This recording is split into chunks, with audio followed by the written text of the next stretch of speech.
이명박 정권, 그다음에 박근혜 정권 사람들의 아주 특징이 끊임없이 남 탓을 하는 겁니다.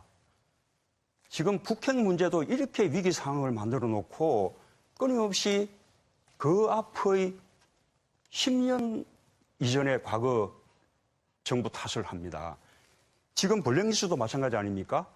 지금 사실관계가 다 드러났는데 그에 대해서 사과할 생각은 하지 않고 과거 정부에서 그렇게 했다라고 또 뒤집어 씌우기로 면피하라고 하지 않습니까? 만에 하나 지난번 정부에서 그런 일도 없었지만 설령 그런 일이 있었다 하더라도 이제 10년 세월이 흘렀으면 그때 그것을 거울 삼아서 이제는 우리가 발전해 나가야죠. 어떻게 그렇게 끊임없이 과거 정부 탓을 합니까? 언제 이렇게 나라 발전하겠습니까? 지금 북핵 문제를 자꾸 이명박 박근혜 정부 탓으로 돌리는데 사실 북핵 문제는 그 DJ 노무현 정부 시절에 70억 불을 북한에 돈을 주었기 때문에 그 돈이 핵이 돼서 돌아온 겁니다. 그래서 지금의 북핵의 위기에 처하게 된 겁니다. 제가 이제 방금 그 유승민 후보께서 말씀을 하셨는데 지난번에 이제 여러 가지 이야기 중에서 문재인 후보 내 거짓말 한 걸 내 쭉 한번 이야기를 하겠습니다. 제일 첫째가 노무현 일가 640만 달러 수수를 갖다가 그런 일이 없다고 했습니다. 이거 거짓말입니다. 두 번째, 여기에 송민순 장관 관련 이야기, 이것도 제가 보건대는 송민순 장관 정언에 의하면 거짓말입니다. 세 번째, 노정권 기무사령관 송영건 의원이 폭로한 거 보면 국가보안법 폐지, 이거 그 문재인 후보 운명이란 책에 327면에 그 나와 있어요. 이 폐지 못해서 자기가 후회스러웠다고요. 이것도 거짓말입니다. 네 번째가 대북 송금 지원한 거, 이게 8조가량 지원하고 이명박 정부에서 지원한 것보다 오히려 많았다. 이것도 거짓말입니다. 또 아들 황제 취업, 황제 휴직 관련, 이것도 거짓말입니다. 여섯 번째, 대선 불출마하고 정계 은퇴를 하겠다. 이걸 갖다가 2003년 1월, 2012년 12월, 2016년 4월 세 번에 걸쳐서 정계 은퇴하겠다. 이렇게 한 것도 지금 다 거짓말입니다. 그래서 제가 말씀드리는 것은 지금 그 지도자의, 한국 지도자의 가장 중요한 문제는 이거 거짓말을 안 하는 겁니다. 자기가 잘못했으면 솔직히 잘못된 거 인정하고 그래 넘어가야지 거짓말을 그래 해서는 지도자 자격이 없습니다. 우리 홍준표 의원님 이 부분은 제가 다 뭐 대답할 후보님 다 뭐 대답할 가치가 없지만 노무현 대통령 아까 뭐 640만 불 당시 가족이 받았다라는 사실은 확인된 바 있지만 노무현 대통령이 받았다는 사실은 확인된 바 없습니다. 그 사실이 인정되지 않았기 때문에 검찰이 기소조차 하지 못했습니다. 그 다음에 송영건 기무사령관 2002 이것도 마찬가지로 2012년 지난번 대선 때 했던 주장입니다. 2003년도에는 열린우리당이 워낙 소수 정당이라서 국가보안법 폐지 법안을 발의할 수 없었을 때입니다. 그 법안을 발의한 것은 탄핵 후 폭풍으로 2004년도에 열린우리당이 과반수 정당이 되고 난 이후에 법안이 발의된 겁니다. 2003년도에 무슨 기무사령관에게 국법법 폐지를 부탁하겠습니까? 9시를 넘었어요. 이게 무슨 초등학생, 이게 초등학생 토론도 아니고 지도자는 상황을 이끌어가는 게 지도자지 상황에 따라가는 것은 지도자가 아닙니다. 그건 누구나 할 수 있습니다. 개성공단 2천만 평 확대에 대해서는 이것만 물어보고 넘어가겠습니다. 지금 2천만 평으로 하게 되면 기업을 2,500개를 만들어야 되고 북측 근로자 수가 한 100만 명이 필요합니다. 우리 근로자 수는 거기 간 근로자 수는 한 16,000명이 필요하고요. 5년간 한 100억 달러 이상 북에 줘야 됩니다. 이거 우리나라 지금 실업자 수가 110만입니다. 근데 이게 무슨 우리나라 청년 일자리 대책입니까? 북한 청년 일자리 대책이죠. 이거 계속 하시겠습니까? 답은 안 할 수는 없죠. 예, 예. 개성공단 원래 합의가 1단계, 2단계, 3단계 합의가 있는데 3단계까지 가면 2천만 평입니다. 네. 그런데 그 가운데 공단 부지는 600만 평이에요. 네. 나머지는 배후 부지거나 또는 개성 시내까지 네. 이렇게 포함되는 것이죠. 뿐만 아니라 거기에 입주하는 기업은 말하자면 저임금을 찾아서 과거에 중국이나 베트남이나 캄보디아나 이런 쪽으로 갔던 기업들이 네. 북한의 임금이 더 저렴하기 때문에 개성공단으로 간 것이죠. 그리고 말씀드렸다시피 이번에 개성공단 중단될 때 125개 기업이 입주해 있었는데 우리 국내에 거기에 납품하는 말하자면 협력업체가 5,000개였습니다. 예. 그래서 그 개성공단 그 폐쇄로 인해서 당장 우리 내에도 무려 12만 5천 명이 일자리를 잃었다라는 통계 자료가 있습니다. 좀 보시고 말씀하시면 좋겠습니다. 네.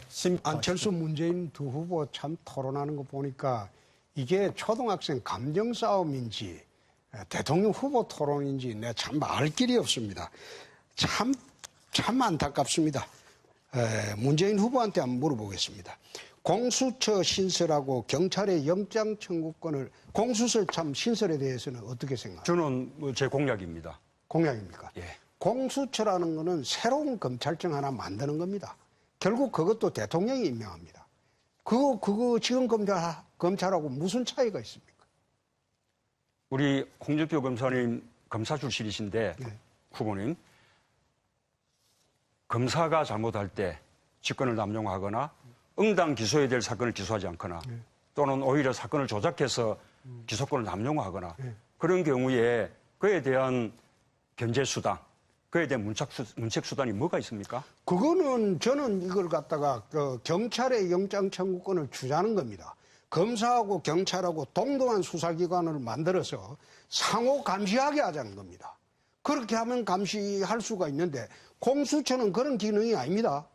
공직자 비리만 별도로 검찰이 수사하지 않고 공수처가 수사하게 하는 새로운 검찰청에 불과합니다. 그 대상에 검사가 포함되는 것이죠. 수사의 대상이. 그러니까 제 말은 검사를 갖다가 경찰하고 동렬해 두고 수사를 하게 하면 상호 감시 체제가 되기 때문에 별도로 공수처가 필요 없습니다. 공수처는 독립된 기관이고요. 오히려 또 하나의 검찰청을 만드는 것은 아까 우리 유승민 후보님이 말씀하신 수사청을 만들자.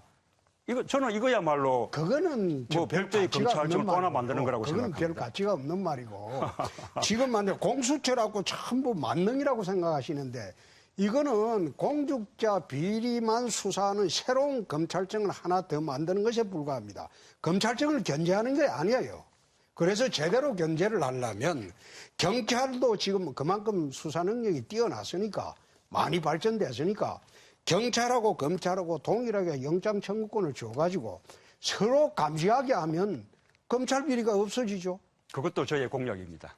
경찰한테도 영장 청구권 예, 기소권 이렇게 나눈다는 게 제 공약입니다. 아니 그게 수사권 기소권을 분리하자는 그 주장이 아니고 아닙니다. 수사권 가지려면 별도의 영장 청구권이 있어야 되는 것이죠. 경찰도 그럼 검찰하고 예, 똑같네요. 예, 다만 그것은 이제 개헌이 전제돼야 되는 것이죠. 그렇죠. 문 후보님 이제 시간이 얼마 안 남아서 요거는 내가 꼭 묻고 넘어가야 되겠습니다. 2006년 10월에 1심의 간첩단 사건이 있었습니다. 기억나시죠? 네, 1심의 간첩단 사건이 있었는데 국정원에서 조사해서 검찰로 넘긴 사건입니다. 이때 김성구 국정원장이 7개 그룹을 조사를 했는데 그중 1개 그룹만 소위 그 1심의 간첩단 사건입니다.